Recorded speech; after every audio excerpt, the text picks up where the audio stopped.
yung tumatakbo. Duterte. Iisa-isahin ko po ang mga pangalan na ito. Ito pong mga ito, hindi po ito basta-basta. Tandaan po natin, si Mayor kapag ka namili, ito po yung mga pinipili niyang siguradong may utak at may puso. Hindi po pwedeng puro utak.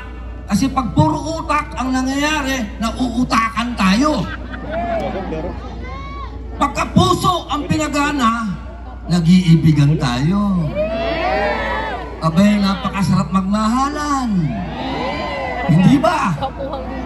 Kaya, ito pong mga kandidato na to, teka, yung kanta ko, inaantay nila eh. Pwede na ba?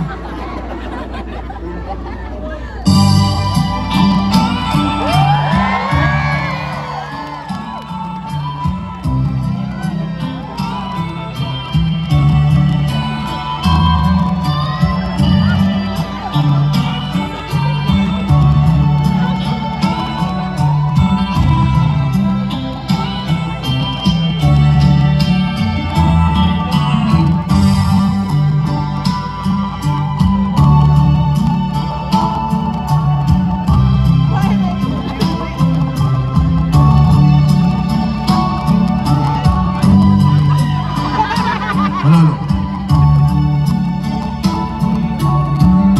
Yun. Boss, pakiulit kasi maestro. Hello. Boss, pakiulit lang po kasi nawala yung mic.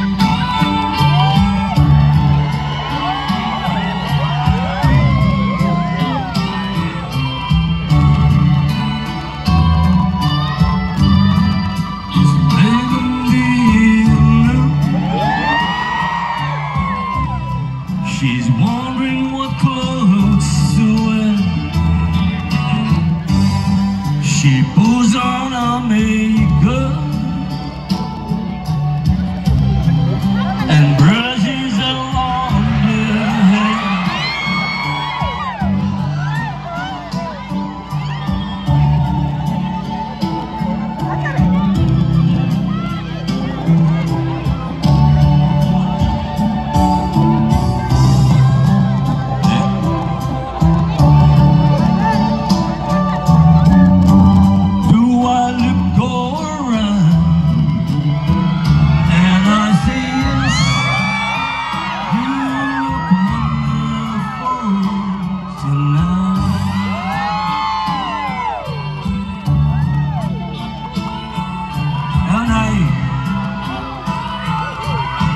Medyo matakas na eh, baka...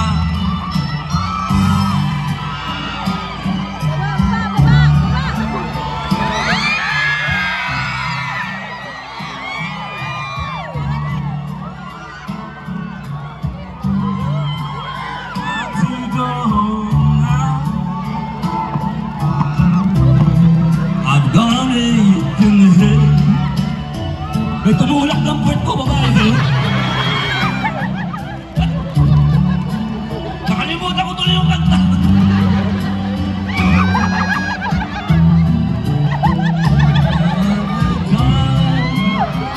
You look wonderful tonight.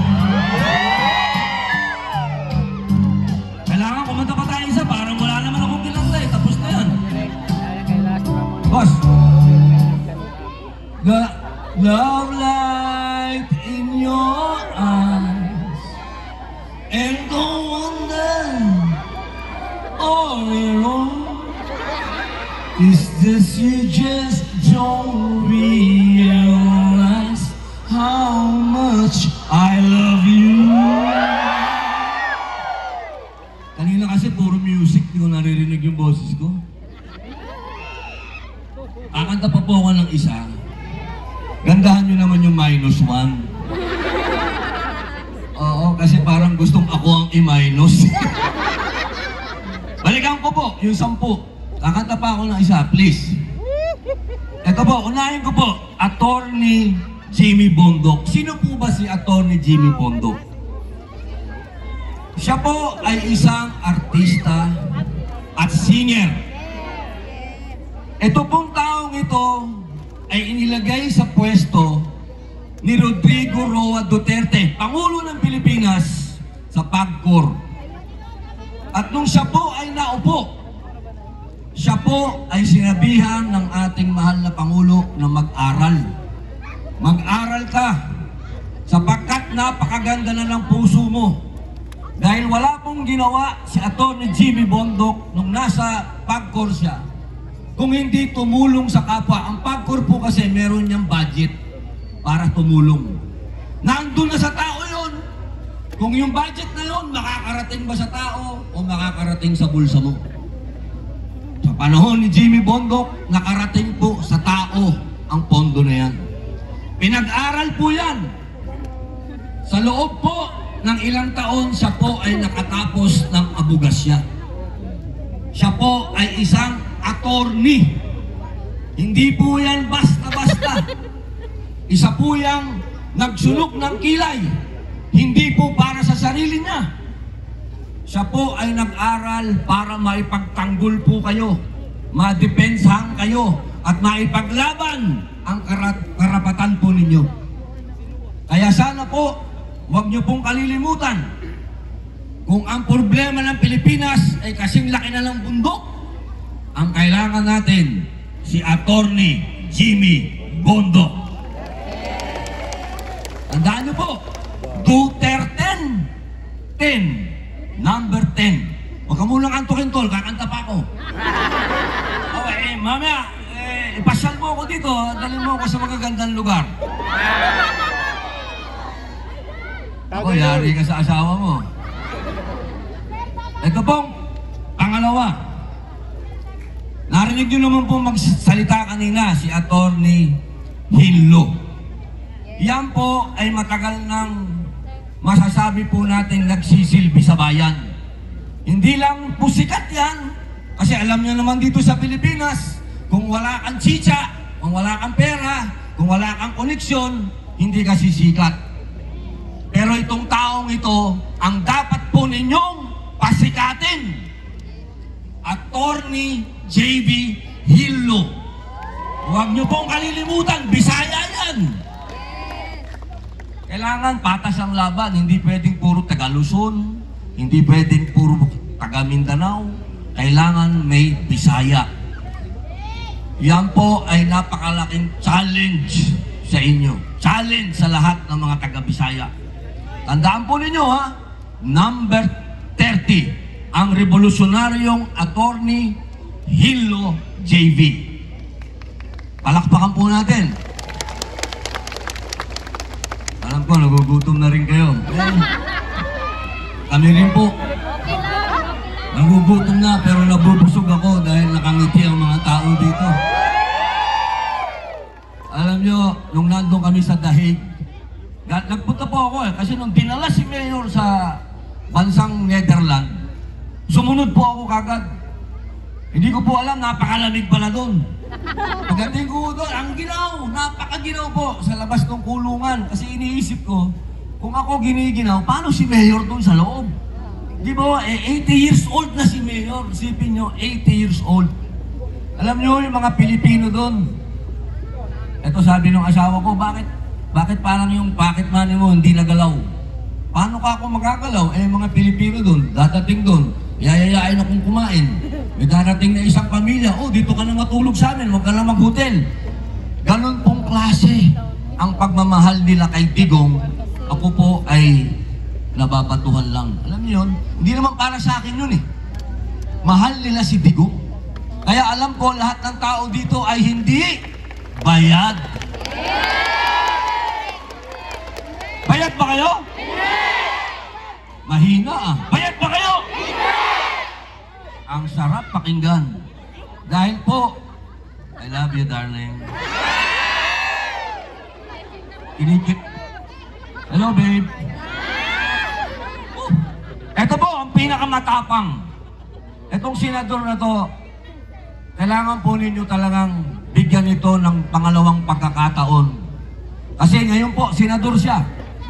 Siya po ay re-electionist.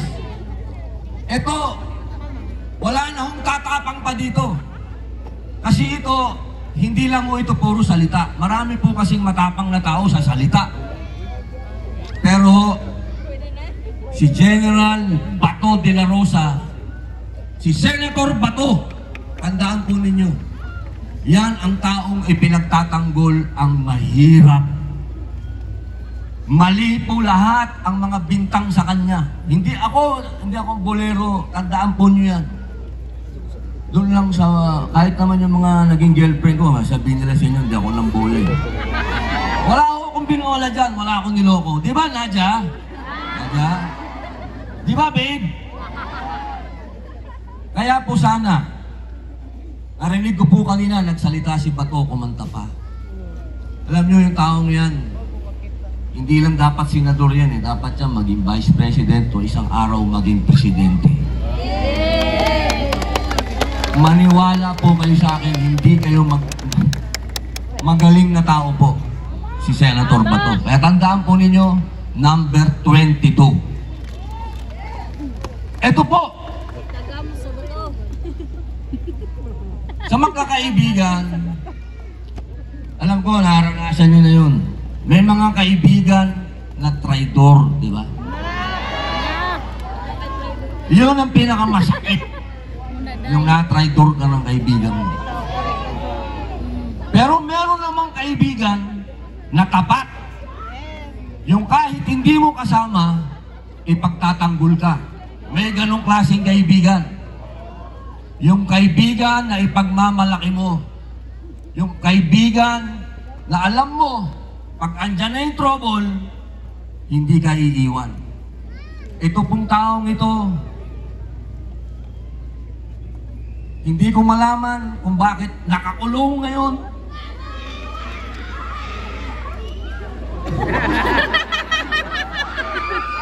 I love you. Salamat po. Alam naman nating lahat na ang tagapagtanggol ni Rodrigo Roa Duterte ay si Pastor Quiboloy. Wala pong kasinungalingan yan. Alam natin lahat yan. Hello, ma'am. May asawa ka na, binulong mo eh. Oh. Isipin po ninyo, merong sikat na network yan, yung SMNI. Pero dahil sa mga panahon na siya ang nagtatanggol sa isang matandang retirado na, siya po ngayon ay nakakulong. Pero kahit isang beses, hindi po siya nagsalita o nagtraidor o ipinagpalit ang kanyang pakikipagkaibigan kay Mayor Rodrigo Roa Duterte. Ano pa ang hihingin mo sa isang pinuno? Yun ay isang katangian ng pinuno. Dapat ang pinuno, alam natin kung sino yung kaibigan mong naniniwala sa Diyos. Hindi po pwede. Bago ko po ituloy lang sabihin, hayaan niyo muna po akong bilang isang Muslim, a'udhu billahi minasyaitanir rajim, bismillahirrahmanirrahim, alhamdulillah rabbil alamin, bismillahi wassalatu wassalamu ala rasulillahi, assalamualaikum warahmatullah. Sumain niyo po ang kapayapaan, yun lang po ang sinabi ko. Alam niyo po, hindi po pwede sa isang namumuno na walang Diyos. Hindi po pwede. Kahit sa isang republika, hindi po pwede ang walang Diyos. Mismo po sa saligang batas natin, kapag tinignan niyo po ang unang salita sa ating saligang batas, Diyos kagad. Tayo ay